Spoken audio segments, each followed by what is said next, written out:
record, so be aware.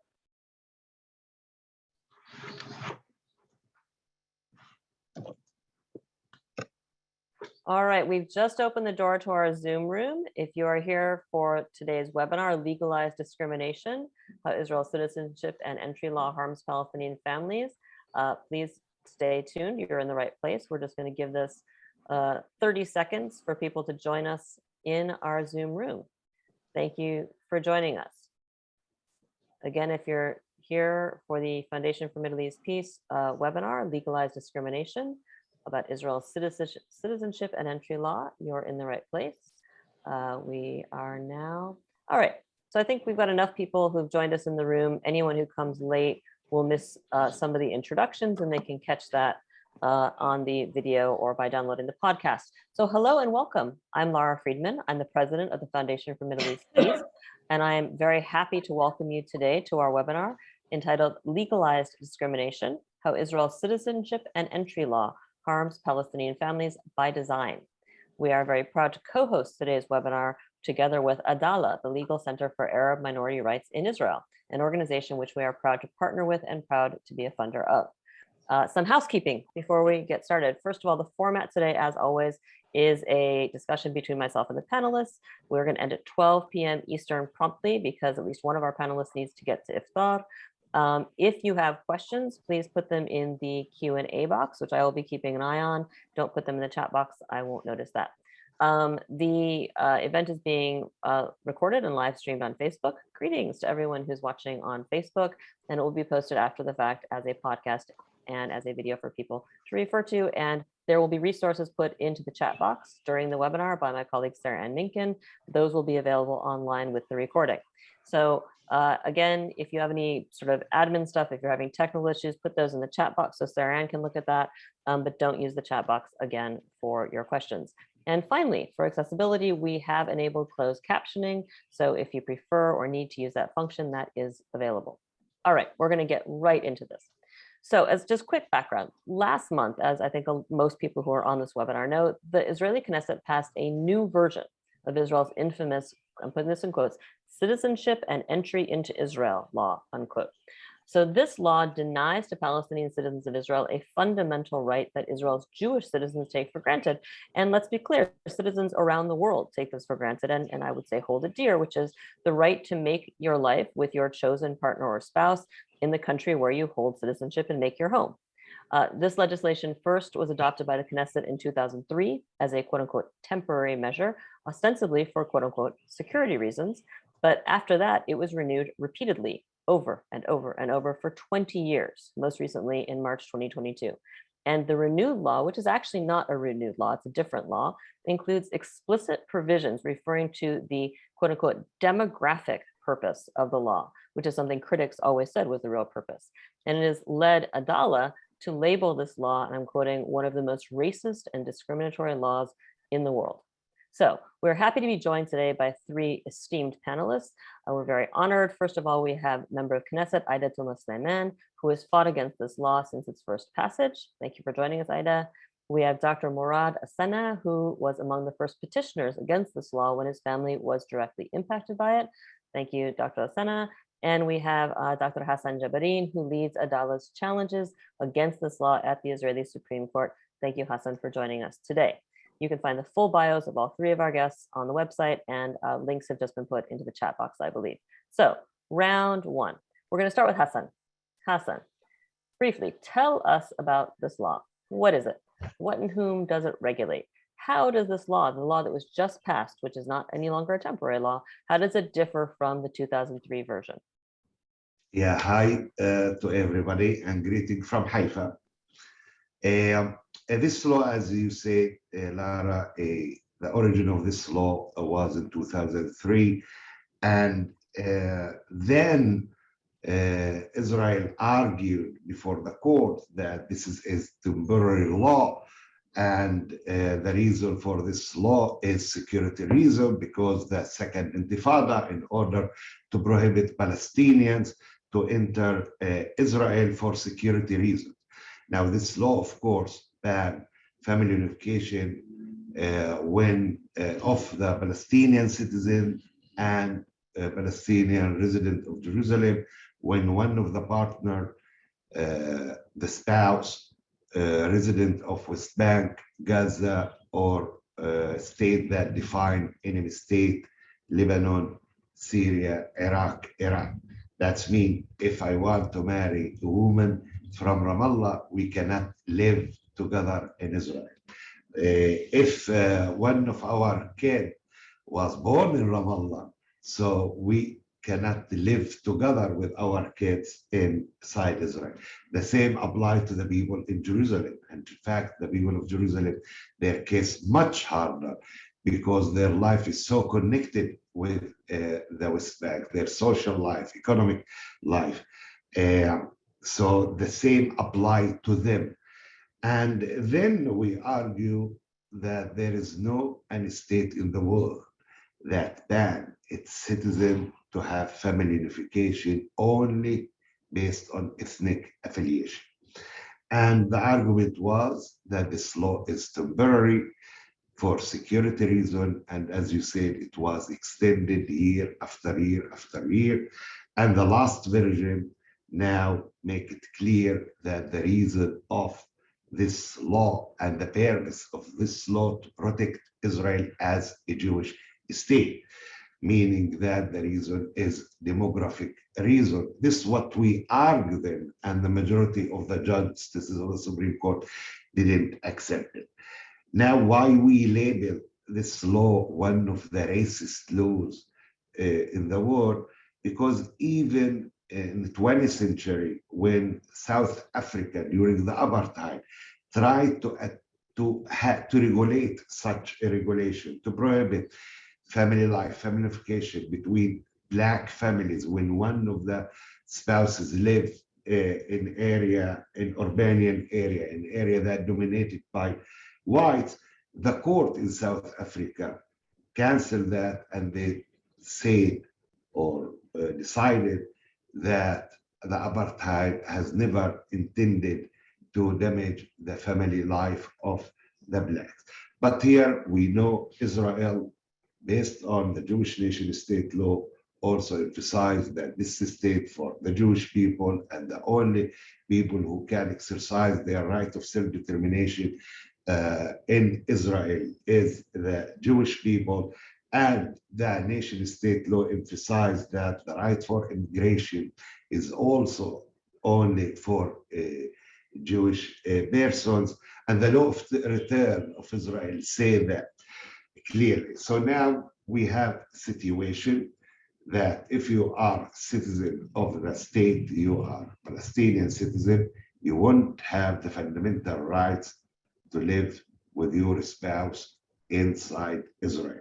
But if you are a Jewish citizen of Israel, you can exercise this right, even when when your spouse originally from state that define enemy state, meaning I am not allowed to marry person from Lebanon, Syria, and Iraq, Iran, because they are enemy states. But if I am a Jewish person, I can do that. So we submit the petition before the court, and many other human rights organizations also submitting, and we expect that the hearing will be this year. But because the court already confirmed this law twice, our hope is not high in this case. Thanks, Hassan. That's a great introduction. And just to sort of just a couple of terms I want to just sort of lay out for people to decode it. So when people talk about this law, they often talk about family unification and family reunification, which I think sounds very, it's like some sort of technical thing. Here you're simply talking about members of the same family being able to live together. Those are spouses, these are children. This isn't about, you know, people who were on different ships during a refugee crisis. This is actually about today in current policy. If a Palestinian citizen of Israel from Haifa marries somebody from Ramallah, not being allowed to live together. That's what we're talking about. And just to also decode, probably most people understand when people talk about the demographic purpose of the law, that the idea there is about engineering the balance between Jewish and non-Jewish citizens of the state of Israel. So Morad, I want to turn to you. I don't know if you're having issues with your internet or something else, but we'd love to see you if we can. Morad, can you talk about what are the effects of this law in practice? And to the extent that you're comfortable, can you talk about your personal experience with this law and with the Supreme Court challenge against it in 2003? Yeah, basically, good evening, everybody, or good morning for those who have it morning now. Thank you for hosting this webinar, and thanks for Adalah for keeping on following this issue since 20 years now, okay? And I do not, when they enacted this law at the beginning, I did not expect that this law would continue to be renewed for 20 years. At the beginning, we were expecting that this is going to be for 6 months only, and that was the promise for the government. And also, they convinced the Supreme Court in Israel that this was a temporary order, a temporary issue, that they will cancel it when the security situation changed in the state and in the West Bank, the occupied territories. I was very naive because I thought that the democratic element and character in this state would prevail and would prevent such a discriminatory law. And for me, me and my wife, we met in Canada. She is a Palestinian from the West Bank, from Bethlehem. And we decided to marry, and we were engaged before the enactment of this law. So the law was applied to us retroactively. The law destroyed our life, changed all the plans for my life. In conclusion, the law forced us to live in exile for 20 years for no reason, other than we are not Jews who live in Israel. So this law regulated everything in our life. So from the moment we wanted to marry, like visiting each other and doing what we call the marriage ceremony, we were not allowed to, we couldn't do it in my village, for example, in the Negev. I'm from Lagia village next to Beersheba, she's from Bethlehem. So traditionally we had to do it in my village, in my town, and we were not allowed to do that because they refused to give Abir, my wife, a permit to visit, even for the marriage ceremony in Israel. So we had to do it in Bethlehem.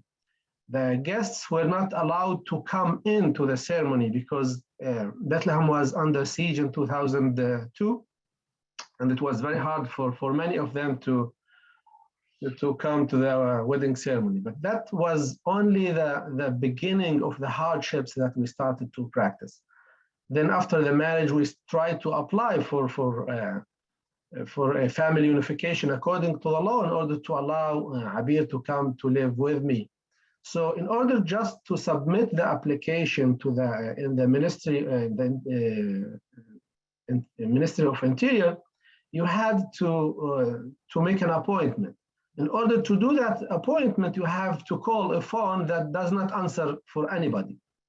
And you have to go to wait in front of the Ministry of Interior for maybe 3-4 hours, and you will never get that appointment. Some people were waiting since 3 in the morning in order to get that appointment because they dedicated only one officer to deal with maybe 300, 400 files, okay? And during that day, they accept only 7 people. So imagine if you have 300 and they accept only 7 people. So, and that's just to submit the documents, it's not the application. And then to submit the application, you have to wait about 2 months. And then usually they will ask for documents that you don't have them. And you have to wait more than 3-4 months. I had to go back to the court and to submit a petition with Adalah and with later on by myself, only to submit the application for family unification. You are not talking yet about the process that taking them in order to give you a final result. And then finally, after maybe 3-4 months to give you a result, they give you a permit for only 6 months. Okay, that permit, they give it to you for 6 months, and then you have to take that permit. And then my wife had to take the documents to the military administration in the West Bank in order to get another permit for herself to be able to travel to Israel. And when she came to Israel, finally, she found out that she cannot work in Israel, although she is a social worker with master's degree. She cannot drive a car in Israel. She cannot study at the university, Hebrew or something else. And she almost paralyzed. She is a prisoner in her house. She cannot do anything, okay? Later on when we got, also she cannot use the health services because she is not covered. She is not a citizen and she is not a resident of Israel. So we couldn't live this way. Later on when our first kids were born, every time we had to visit her family in the West Bank or the occupied territories, the kids were traumatized on these checkpoints because they forced their mom to go through a different route, and we had to go with the car in different route. And because they knew their mom is part of this process, they had to search the car thoroughly and to search our body and even the kids. And later on, they started to get a dog into the car to sniff and to smell things. So that was unbearable treatment and situation, especially when you start to see your kids traumatized. My wife, Abir, also was traumatized because her life became to be a nightmare. So we started to think of looking or searching for other place to live in, at least temporary, okay? And then we decided to travel to study for me at the United States. And when we wanted to travel, we discovered that Abir is not allowed to travel through Ben Gurion Airport only because she is a Palestinian. So we had to go through Jordan. And when we travel to Jordan, we have to go through 2 checkpoints. That means I go through through Allenby, she goes through Allenby port, okay? And I had to go through King Hussein's border.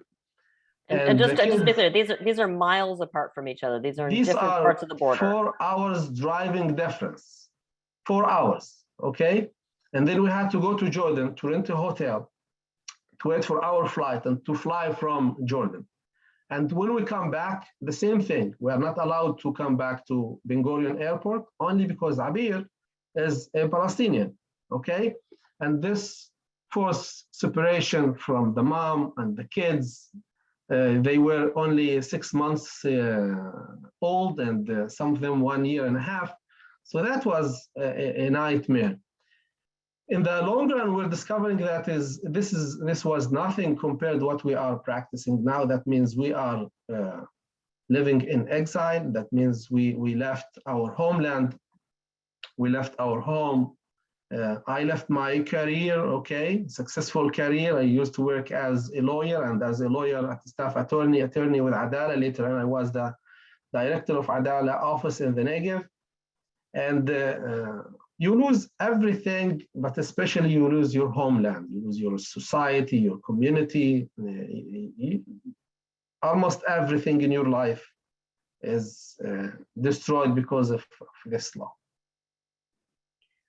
Thank you. That is a very sobering and incredibly upsetting story.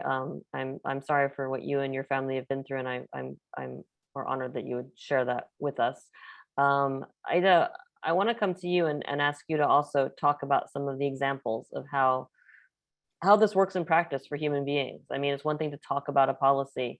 Morad has just given us the example of one family's experience. Can you talk about how lack of legal status affects the lives, particularly of Palestinian women who are awaiting, awaiting family, quote unquote, unification, the ability to live with their family inside the Green Line?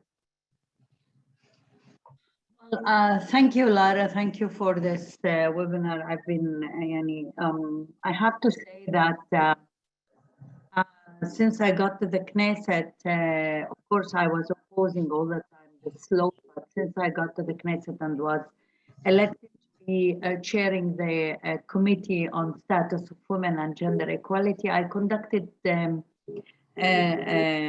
lot of meetings that discussed the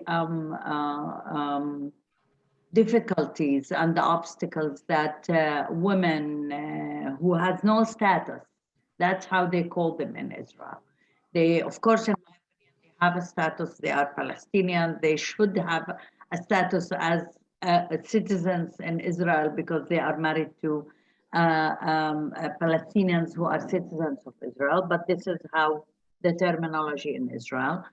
And I've heard a lot of the suffering of these families, but again, when I'm listening again to Morad and hearing the pain in his voice, I mean, you never, you cannot get numb to those stories.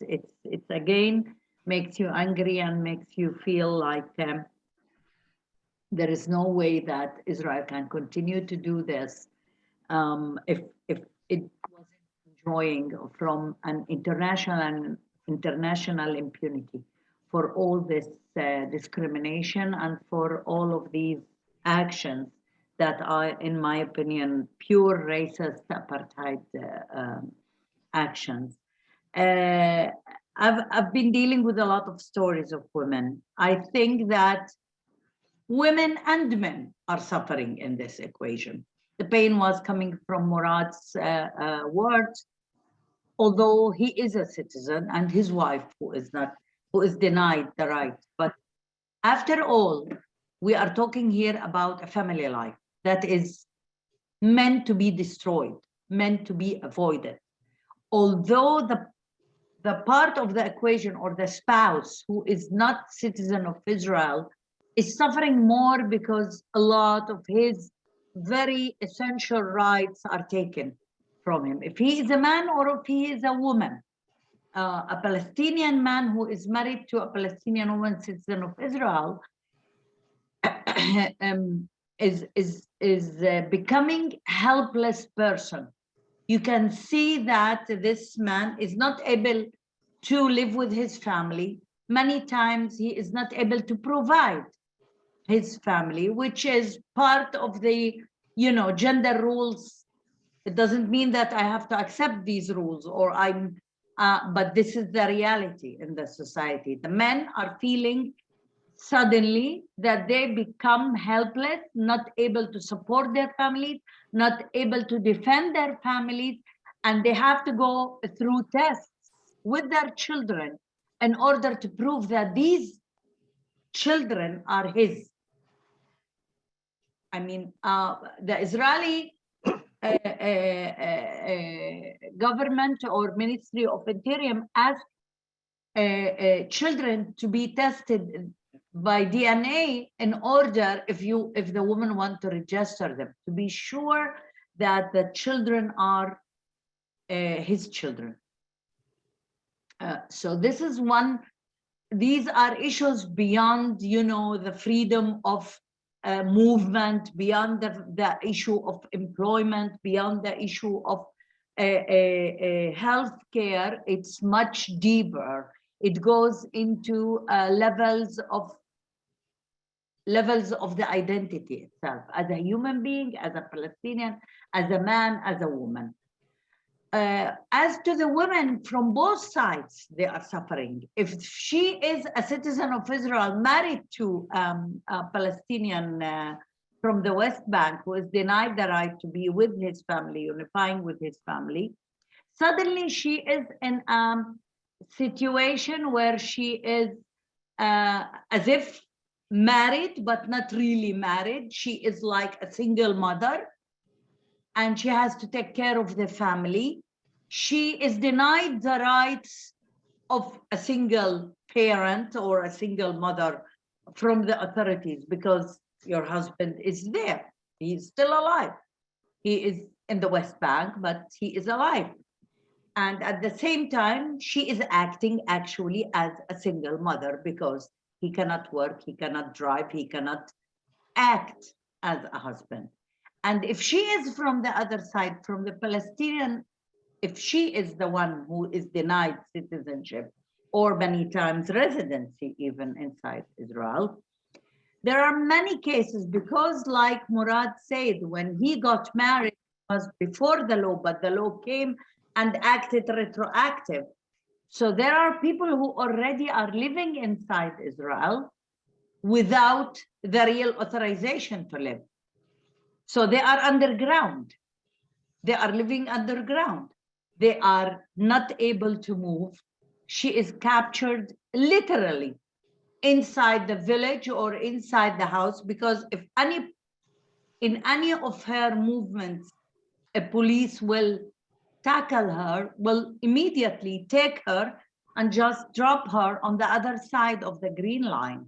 Isn't in a good situation, Aida. Sometimes they take them to interrogation and they put them in detention. And for the Arab women to be in the police center and detention is a big shame. So they are terrorized by these police and by their status in Israel.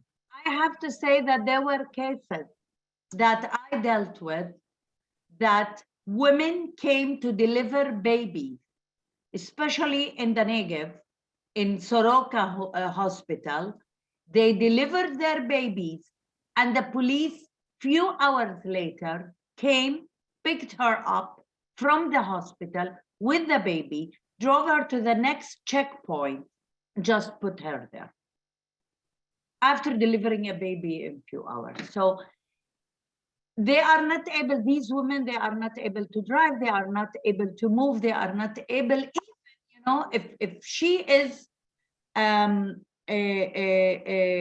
let's say, suffering from like any, for my regret, like any other people in the world or any society, we have also gender-based violence. So Right. if she is having problems inside the house, even if it is not violence, any kind of problem, she is not able to ask for help from any of the authorities, neither welfare, police, or anything, because they will discover the fact that she is there. And then they will arrest her or deport her. Deport her and deport her from other countries. So most, as I said, most of these women are captured in these situations and they are not able to move. I have to say that I dealt with a case of a woman who is from the Negev, got married 55 years ago. She is now 75 years old. She is sick. When she was supposed to register, when she got married, she did not apply. There is no unification. She doesn't have any papers. And now she is sick. Her children, 6 children she had, all of them citizens, wants to, you know, get her citizenship or at least proper residency and healthcare. So because she is sick, until now we didn't manage to give this woman her citizenship. She's been married 55 years. Her husband died a few years ago. So she is now denied because her sons are above 18 years old. Even residency, they are not willing to give her. So this is the situation. As much as we can explain, it's entering to the every little detail of the family life and the personal life of those who are involved. Thank you, Aida, and thank you, Morad. I want to just remind people who are listening, because I can imagine some people listening to this think, you know, that's terrible, but there are immigration laws. You have to abide by the immigration laws if you're in a country illegally, blah, blah, blah. I think it has to, again, be reminded that the reason we entitled this, the title of the law, and so this is designed to hurt Palestinian families, is that this law only hurts. It is designed to target Palestinian citizens of Israel. I, as a Jewish American, if I moved to Israel tomorrow and got citizenship, I could bring my spouse in. There's not a law that targets my spouse and makes it impossible, so difficult it is impossible based on anything because I'm Jewish. This is a law that is ethnically designed to target Palestinians and to prevent them from building families inside of Israel, these Palestinian citizens.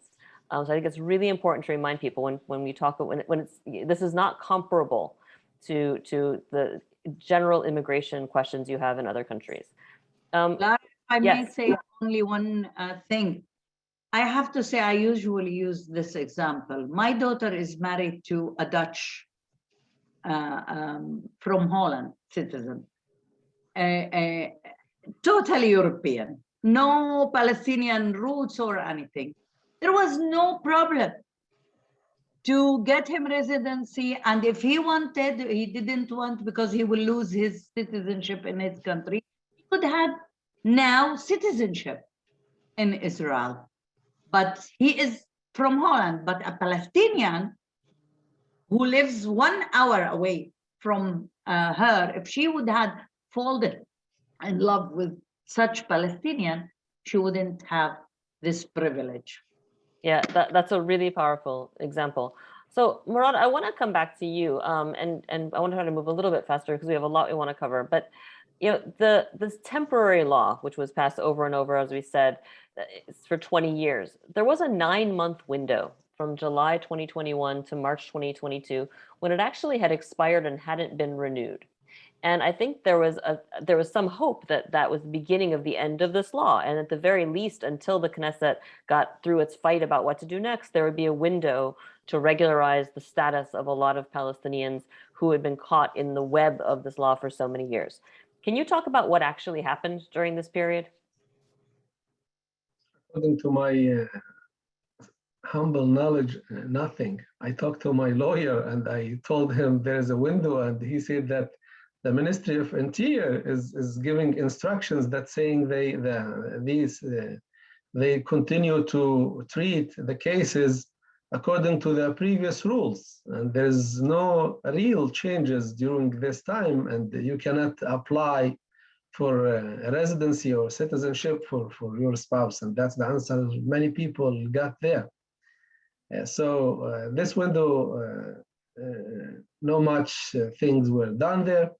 Some people were able during the recent years to get their residency, that means the blue ID cards, okay? But only because they started to give quotas for those who have been suffering there for more than 20 years, and they applied their files before the law and before the law that enacted in 2003 and all these tight rules that they put for the Palestinians. I have to mention two things here, okay? The first one, I would like to tell that the situation for the Palestinian women who get married with Israelis is very miserable, it's very hard. I have dealt with some cases as a private lawyer and as some of them as a lawyer with Adalah. So the policy against family unification for the Interior Minister in Israel was harsh and discriminatory before the enactment of this law. So you'll find many people, the examples that Aida Touma is giving here are for many women who were not able to apply for getting residency or status any kind in Israel because of the bureaucracy, because of the lack of means to hire lawyers, because of the process that it takes. Sometimes people apply to the Ministry of Interior and their file stays for years with no reply from the Ministry of Interior.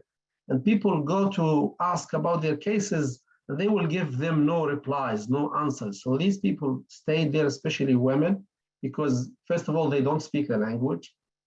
Many times their financial means are limited. And if they want to hire lawyers, lawyers cost a lot of money. And for these cases, many times the chances to succeed is less than, I say, 20 or 30%. Okay, so many of them got to live in the dark. They are prisoner, they are in home arrest in their homes, because as Aida said, if they leave the village and encounter any checkpoints or police, even for a traffic violation, they could arrest them, could take them and separate them from their children, send them back to the West Bank. And this is very hard. This is shameful for the Arab women sometimes to be arrested, to be separated from her kids.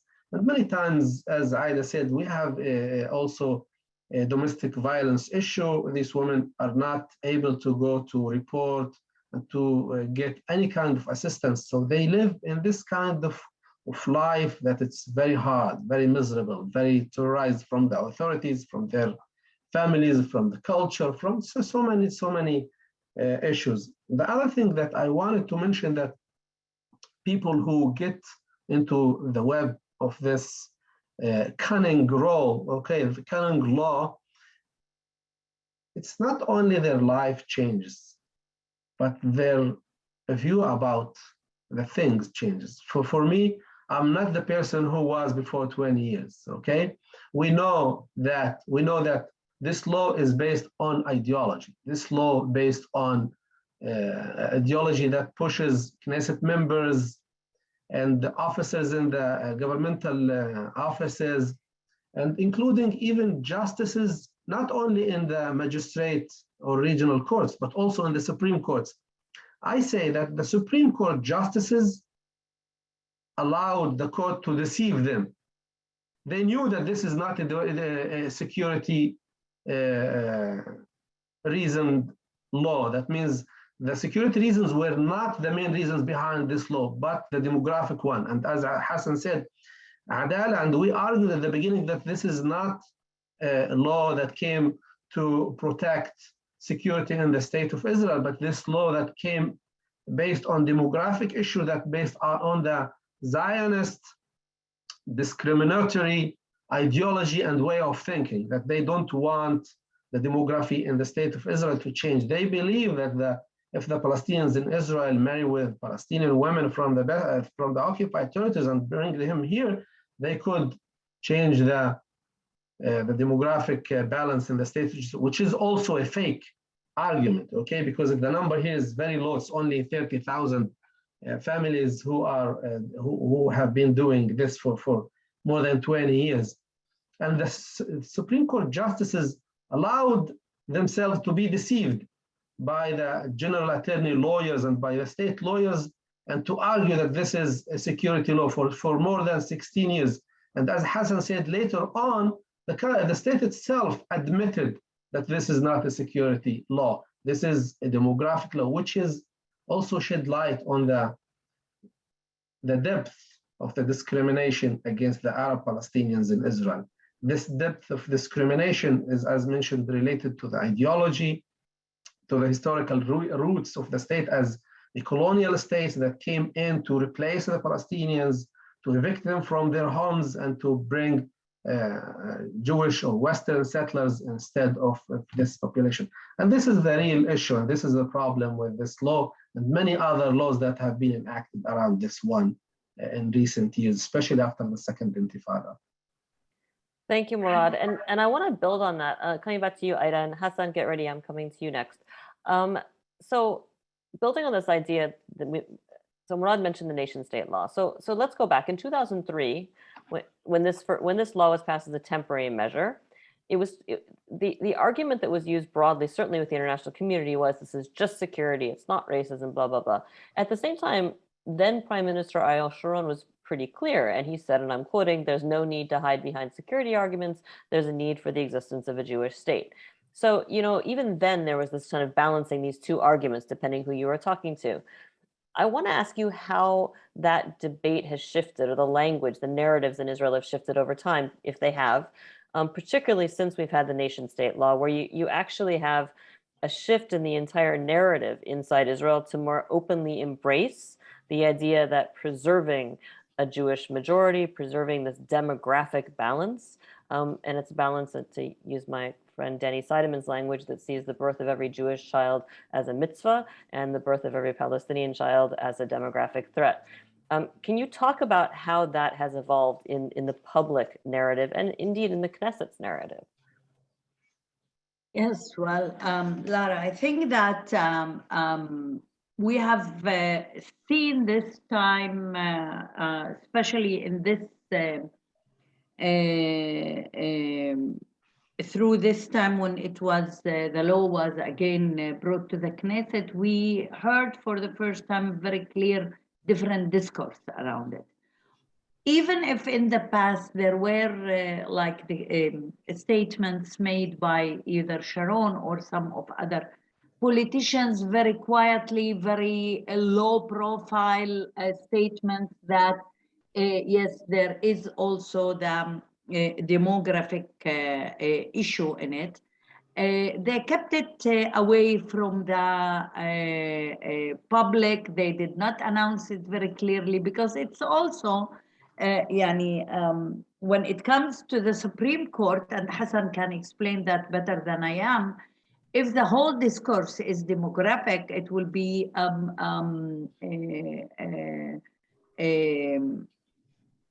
it will be easier to attack the law in the Supreme Court if this is the only discourse that is existing.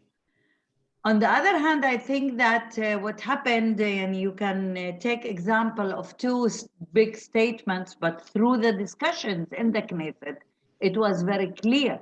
They tried to bring again, you know, the narrative of security issues. They couldn't prove it through the 20 years. 20 years, they couldn't show that Palestinians who got citizenship or unification are involved in any activities that is threatening the security of the state, more than in general, for example. Well, and to be fair, even if they could, to then have this law would be collective punishments. I mean, that's one of the arguments that we usually use, that even if someone is involved in anything that is against the security of the citizens or the state of Israel, you should bring him into trial and you should punish him, and not to do a collective punishment for the whole Palestinian people just for that. But this year it was very clear, and I think it's also part of the political changes that are happening inside Israel, and the power that is gained by the right year after year, the nationalist right, those, and the competition between the different political parties who are relating to the right wing in Israel. Now you have two parties who are relating to to what is called national religious parties, which mean parties who are representing the settlements movement, the settlers. You have part of them in the government, in the coalition, Bennett and Yamina, and part of them are in the opposition, and they are competing each other. And when they are competing, they need to use the ideology in order to argue.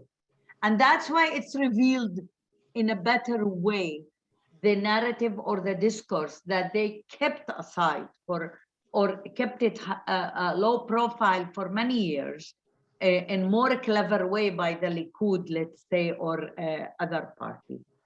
That's one reason. The other reason is that, in my opinion, there is more legitimacy in Israel for such kind of narrative or discourse after the Jewish nation state law. After the Jewish nation state law, it's all the discussions are led by the legitimacy of preserving the Jewish state identity. They are trying to move as if the threat is not on the existence of the state, but on the identity of the state. And that's why there is more legitimacy of going and taking actions that I'm using their mind. This is not what I believe in. They to take more actions and to accelerate the narrative that is targeting the demography or strengthening the Jewish majority in order to preserve the Jewish identity of the state. So now they are getting it out more clearly because they feel there is a legitimacy in the public opinion after years of inciting and after years of talking about the threat on the identity of the state, and not only the existential or militarized threat on the state, security issues. You could see it when the law have passed. Smotrich, who is from it was the first law that the right wing in the opposition supported the coalition in this cadency. It's the first law that they worked together on it. And Smotrich says, we managed to save a Zionist national, that was Shaked who said, I worked very hard to pass this law, and it's good that it passed because it's a first-class Zionist national security issue. She put the law, she put the security interest as the third one in her statement, which means what was in all, and this law is very good for preserving and developing the Jewish state. That means very clearly that the ideology and the demographic balance and this narrative is what is leading this law and it has been out there open in the discussions in the parliament and in the statements of the politicians. Thank you. And I appreciate the connection you make to the nation state law. I remember keenly in some of the US and English language Israeli press analyses when the nation state law passed, where people were saying, oh, it doesn't matter, it doesn't have any impact, it just describes things, it doesn't change anything. And I remember people like you and Hassan at the time saying that's ridiculous and this is going to have concrete impact. And here we have an example of that. So Hassan, coming back to you and speaking of the nation state law, so the Supreme Court voted twice to uphold the Citizenship and Entry into Israel law in its temporary form in 6-5 decisions in 2006 and 2012. Adalah is now appealing against this new law in a petition to the Supreme Court. So can you talk about the arguments that you're making now to the court and how do they differ from earlier appeals and how do you, can you talk about what you think the court will do in 2022, given the shift in the political dynamics? Yeah, I think there is a shift in our argument. Our argument today is different than a little bit, at least, from the argument of when the law passed in 2003. Morad mentioned that when the law passed for the first time as temporary law, he didn't believe that this law will last. In fact, we as a lawyer, we didn't believe that we will lose the case there. Why? Does that mean that we believe in Israeli justice or Israeli legal system or what behind that? The reason is that one of the difference between Israel regime and the apartheid of South Africa is this. The apartheid of South Africa regulate all the racial segregation through the law. Israel tried as much not to use the law in order to emphasize the segregation. It left the segregation practices to the executive branch and the Supreme Court. This is why we live even in many different situations of segregation without any law that supports that. And for example, we were under military regime until 1966. There is no law saying that we were under military regime until 1966. It was two different legal systems. The status of the Palestinians in East Jerusalem is not, they are not citizens and they are not alien, they are residents. There is no law say that they are residents. So in fact, Israel avoid the use of the law in order to show that our law is clean, is neutral, except some of the laws like law of return, absentee property law that they were enacted in the 50s. Now, this is why we didn't believe that this time the Knesset will regulate directly the racial segregation.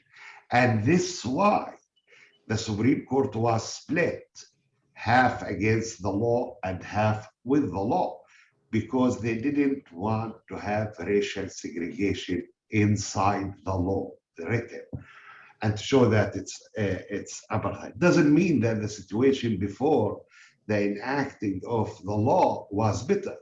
It was based on the full discretion of the Interior Minister, meaning that Israel relied on the executive to do the job. But now in 2003, the Knesset became more active for many different reasons that we don't want to now to speak about it for the short of the time. And they don't want to rely also in the executive or in the Supreme Court. They want everything to be clear in the law. And now, what is our argument different than in 2003 is based on the development of international law. Now here, if we hear the stories that Aida told about the woman and the personal story of Morad, we reach that this law is not only about not letting spouses living together in one specific area. It's about persecution of them, to make their life is miserable, to affect their daily life, their social, economic, and every aspect of their life. And this is really when you have second-class citizenship. Second-class citizenship means that in all the aspects of citizens, your right will be violated. But here, the violation is not only discrimination, but leads to the level of oppression, persecution. And this is why, for the first time, we rely on Rome Statute. We said that this law is criminal based on international criminal law. This law applies the definition of apartheid based on Rome Statute, meaning this law falls in the high prohibition of criminal law, meaning that you justices also, you are not allowed to confirm law that reach the high criminal aspect and fall under the definition of crimes against humanity. This is a new argument that we are relying, this is due to the development of international law, due of the development of international criminal law. We have to know also that the ICC already decided that they have jurisdiction to decide on issues that refer to Jerusalem, Gaza, and West Bank. And this law applies directly to the people of Jerusalem also, meaning that Rome Statute can be present here and part of the legal discourse. This aspect we didn't argue in 2003. 2003, really, we were with the hope that we will win the case, and we rely only in Israel law that you are not allowed to have a racist law such this. So also this argument of us come with the reports, the last international reports about characterizing Israel as apartheid regime. It started with the Tselem report and then Human Rights Watch report and Amnesty. The main aspect of those reports that succeed to speak about Israel as apartheid or racial or regime or racial segregation regime inside the Green Line is the question of citizenship, and mainly this aspect of the law, that in Israel you have two kinds of citizenship. One belongs to the Israeli Jews and one belongs to the Palestinians. And now when you hear those stories, you will reach that why really when the status of citizenship become lower or damaged, it will damage all the aspects of a life. So this aspect of international law is part of our legal discourse. We started with that with the Jewish nation state law. We noticed that in the last years, we are internationalizing our legal argument and not only rely on Israeli basic law. And we think that this is the time also to do that. Of course, doesn't mean that we are not using Israel law, but the international aspect of the law became permanent and important. Just to notice that for the first time since 1948, there is UN Commission of Human Rights that investigate the status of the Palestinian citizen of Israel and discuss the root causes of discrimination. In the past, of course, all the time, the question was referring only to the West Bank and Gaza and Jerusalem, but for the first time, there is UN Commission that also deal with this aspect. I think because Israel became as more clearer than before in its racist discrimination. Now we have laws that they were enacted in the last 20 years that direct the rights of the Palestinian citizens of Israel. Before, this discrimination was sort of hidden out of the law, done by the executive. Today, when the Knesset became active and speak about demography as main purpose of the law, and we see many laws in this regard, it became easier to speak about Israel as apartheid and easier to speak about international law as relevant law for the status of the Palestinian citizens of Israel. Thank you. And Hassan, I know that you have to leave to go to iftar. I really appreciate the answer you just gave. I think a lot of us, and you don't have to stay for my commentary here if you don't want, but it's striking that Israel passed this new law, this renewed and now permanent law in March of 2022, after we had the big amnesty report come out on February 1st, where there was all of this, you can't call us apartheid, it's not apartheid, how dare you call us apartheid? And then you pass a law, and I want to read out the tweet from Interior Minister Ayelet Shaked. She tweeted after the law passed in Hebrew, translated, the tweet said, Jewish and democratic state 1, like 1 point, state for all its citizens 0. I mean, it's absolutely clear what the intent of the law is because it's written into the law, and the people who support the law are making clear that the intent is discriminatory based on Palestinian ethnicity identity, which is at the core of the finding, certainly by Amnesty in February, that Israel is committing the crime of apartheid on both sides of the Green Line. And all of the arguments like, how dare you say this about Palestinian citizens of Israel? Because, of all of these, you come up with 100 examples of how Palestinian citizens of Israel are not basically, hiding in their houses and have no status.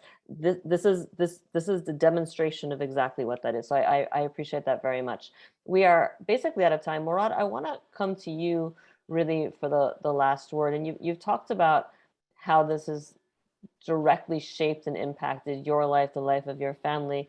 I'm interested, I don't know if you're comfortable talking about this, what your struggle looks like projecting into the future? Because this law is obviously being challenged in the courts. It's not clear where that will go. Israel is still on a trajectory where there is a normalizing of this kind of discriminatory thinking in a way that maybe it's much worse than it was when 20 years ago. How do you see this as someone whose family is directly impacted by this law, your children, your wife? How do you see this going for the future for you? So in short, before I answer this question, I want to say a comment on the international law, which Hassan was talking about. So we have to remember that the international law is not an effective, and especially international human rights law is not an effective inside Israel. Israel was able to block all the international human rights conventions from applying to Israel. And you can review these conventions and you will see that the international law will not change my status. The international law will not be able to change our status in Israel. There were many more severe human rights violations against the Arabs in Israel, against the Palestinians in Israel, that the international law were not able to fix or to correct or to condemn even sometimes, okay? This is in regard to the international law.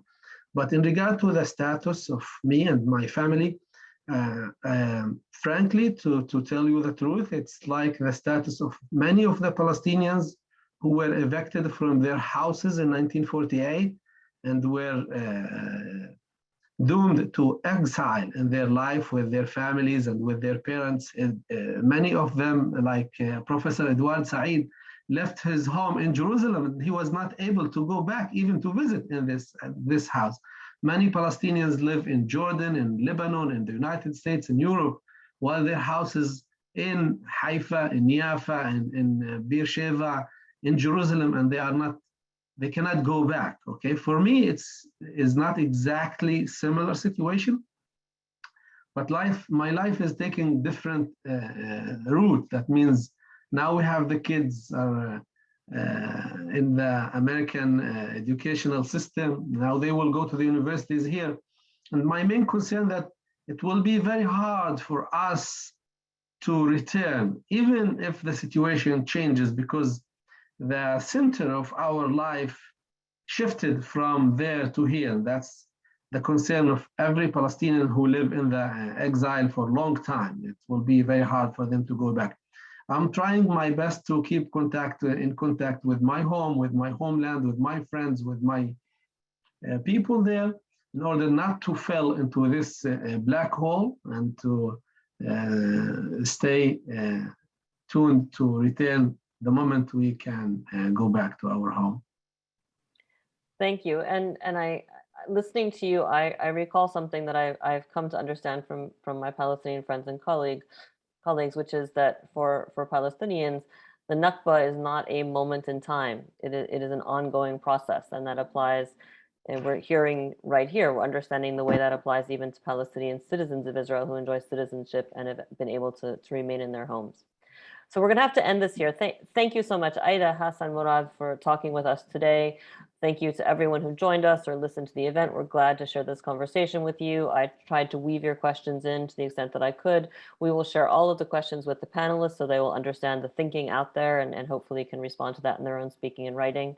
Please check back on the FMEP website, www.fmep.org, for a video of this event and list of resources, and also a link to the podcast version. So thank you. That's all. Until the next time, we hope to see you again. Thanks, everybody. Thank you.